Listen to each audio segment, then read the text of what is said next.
In the middle of the ocean, a woman's body falls into the water, floating for a few seconds before her eyes open in panic. Suddenly Brandon wakes up and realizes it was a nightmare. He works as a bodyguard for the governor's daughter Ava, and he's been dealing with internalized guilt since he failed to protect her mother. Brandon and Ava arrive at the airport, where Ava meets with her friends Jed and Kyle.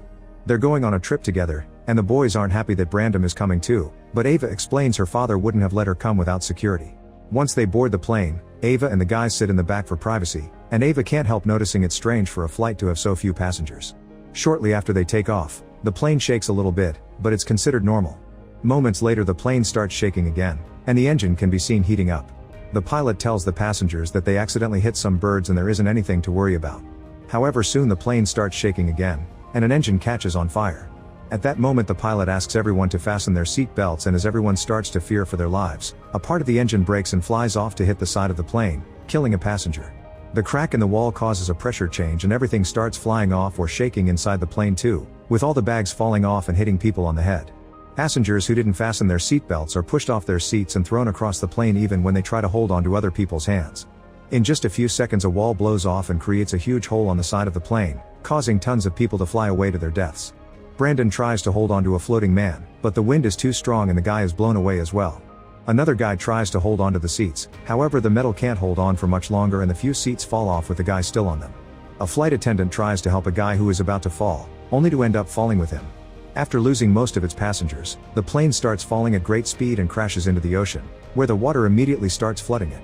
As Brandon is stabbed by a piece of metal, the seats are pushed forward by the impact and kill many passengers by crushing them. The plane sinks for a few minutes and eventually comes to a stop when it gets stuck on the seabed.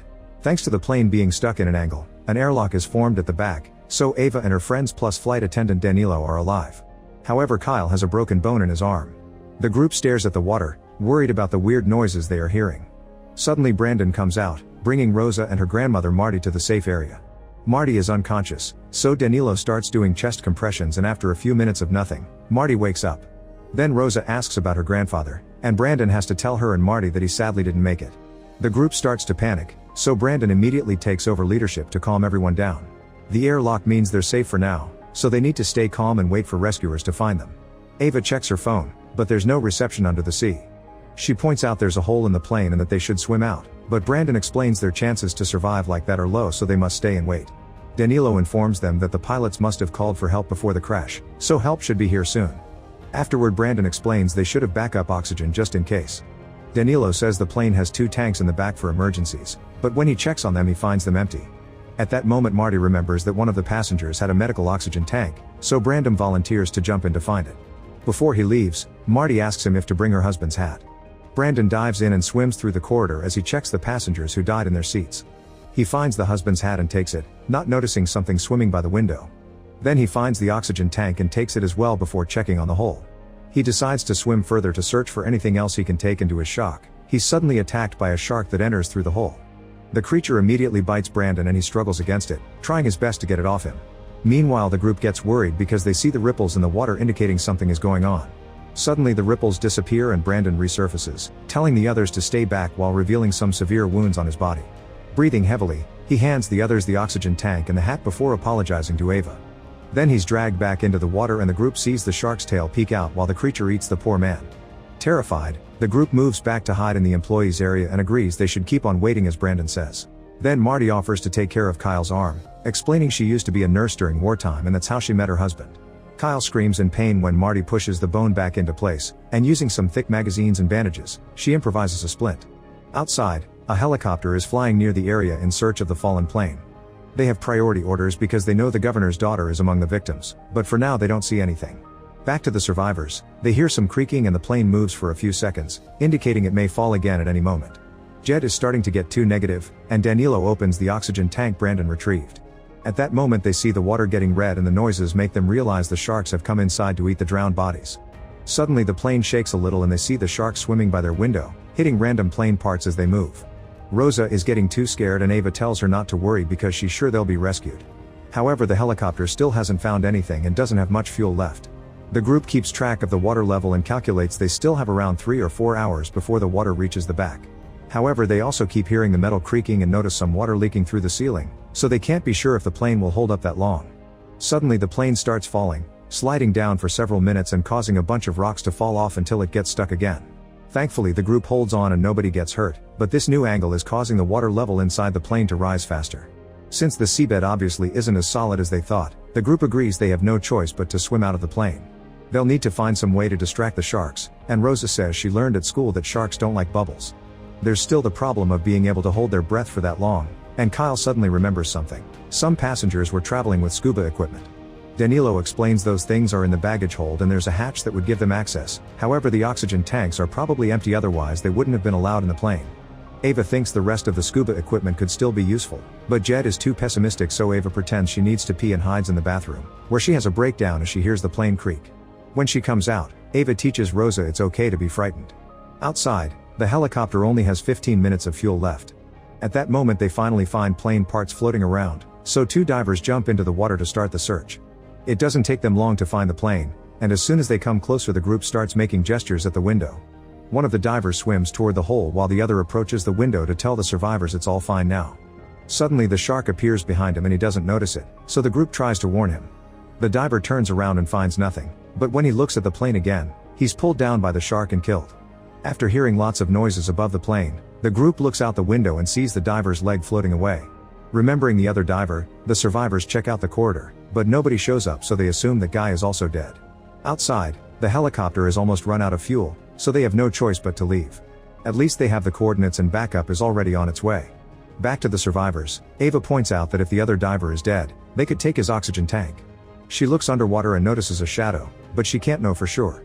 Jed tries to get a closer look by standing on the seats, only to slip and fall into the water. The group worries because they can't see him, but he then surfaces laughing because he had been pranking them.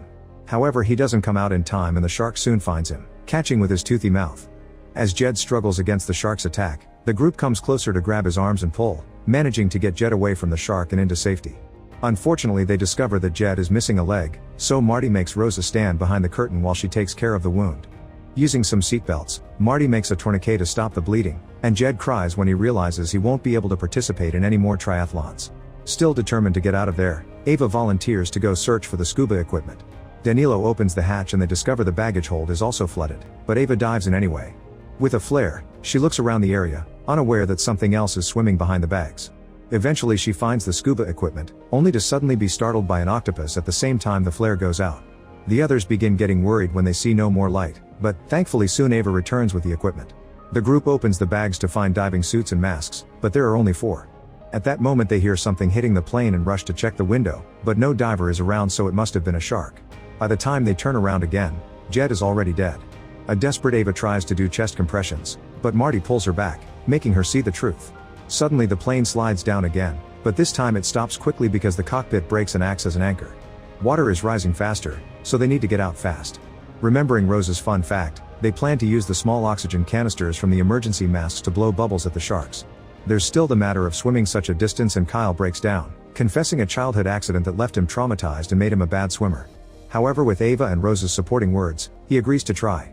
Then Ava gathers all the oxygen masks she can find without going too deep into the water. The sharks are still hitting the plane, and the ceiling is starting to crack. The group starts changing and Marty volunteers to be the one without a suit because at her age, she would only slow everyone down anyway. After saying a final goodbye to Jed, the survivors get in the water, noticing the plane is slowly starting to slide down again. Suddenly the cockpit finishes breaking and falls into the abyss, meaning the plane will fall soon as well. Marty asks Ava to go first and take Rosa with her. The girls start swimming through the corridor only to find it blocked by a shark, so they immediately open an oxygen canister to scare it away. Once the way is cleared, they keep on moving, and soon Kyle and Danilo also join them. Marty watches the young people go as the water rises inside the plane and knows she won't be able to make it, so she stays back and waits to be reunited with her husband. At that moment Kyle panics and swims back to put his head out in the small pocket of air left. Danilo tries going back for him, but suddenly a shark comes out of the baggage hold and attacks Kyle, eating him in seconds. A terrified Danilo swims to meet with Rosa and Ava, who find the dead diver and take his tank so they can fill up their lungs. Then Ava sends Rosa and Danilo through the hole with the tank, but when she's about to leave too, a shark blocks her way. Ava swims back and freezes, so the shark swims inside without noticing her. However, her tail smacks off her mask. Then Ava discovers more sharks are coming through the hole, so she starts swimming toward the front. At that moment the plane starts falling faster and the water pressure keeps her from moving, but luckily Ava holds onto the seats and pushes through, managing to leave through the front hole right before the plane falls into the abyss. Now Ava can start swimming to the surface, however she soon runs out of air and passes out. Her body obviously stops swimming, but thankfully the floaties push her up, and as soon as she reaches the surface, she breathes and immediately wakes up. Ava panics when she doesn't see the others, but at that moment the helicopters show up and finally pull her out of the water. Danilo and Rosa have already been rescued, and when Rosa asks about her grandmother, Ava gives her the bad news. As a last goodbye to her grandparents, Rosa throws her beloved plushie into the water before falling asleep in Ava's arms.